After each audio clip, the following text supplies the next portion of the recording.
AI అన్ని రంగాలపై ఆధిపత్యాన్ని కొనసాగిస్తోంది. ఒక్క క్లిక్‌తో వ్యాసాలు రాయడం, చిత్రాలు, వీడియోలు, వాయిస్ ఓవర్లు సృష్టించడం, వీడియో మిక్సింగ్ చేయడం సాధారణమైపోయింది.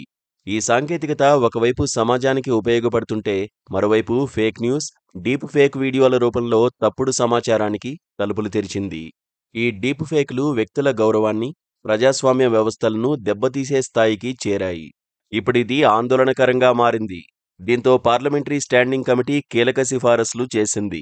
ఏఐ ఆధారిత కంటెంట్ సృష్టికర్తలు తప్పనిసరిగా ప్రభుత్వం నుంచి లైసెన్స్ తీసుకోవాలని సూచించింది. ఏఐ ఉపయోగించి వ్యాసాలు, వీడియోలు, ఇతర కంటెంట్ రూపొందించాలి అంటే ముందుగా అనుమతి అవసరం.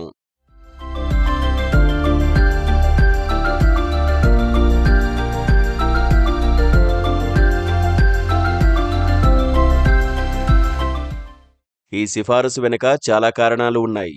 సాంకేతికతను అడ్డుకోవడం సాధ్యం కాదు, కానీ దాని దుర్వినియోగాన్ని నియంత్రించవచ్చని కమిటీ భావిస్తోంది. బీజేపీ ఎంపీ నిషికాంత్ దూబే నేతృత్వంలోని కమిటీ ఈ నివేదికను లోక్సభ స్పీకర్ ఓం బిర్లాకు సమర్పించింది.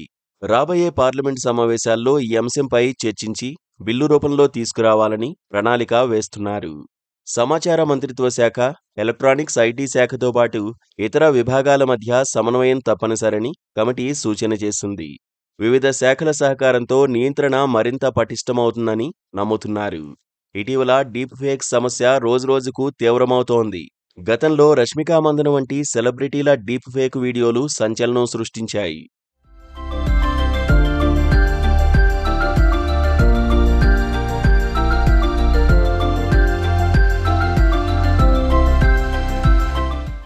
లైసెన్సు విధానం అమల్లోకి వస్తే కొత్త సవాళ్లు తలెత్తే అవకాశముంది. కంటెంట్ క్రియేటర్లకు ఈ విధానం అదనపు భారంగా మారవచ్చు. సృజనాత్మక స్వేచ్ఛ పరిమితమవుతుందనే ఆందోళన కూడా ఉంది. లైసెన్స్ ప్రక్రియ కఠినంగా ఉంటే చిన్నస్థాయి కంటెంట్ సృష్టికర్తలు వెనక్కి తగ్గవచ్చు. అంతర్జాతీయ ప్రమాణాలు లేకపోవడం వల్ల నియంత్రణ పూర్తిగా పనిచేయకపోవచ్చనే భయం కూడా ఉంది. అయినా ఏఐ ఆధారిత కంటెంట్ భవిష్యత్తును అడ్డుకోవడం అసాధ్యం.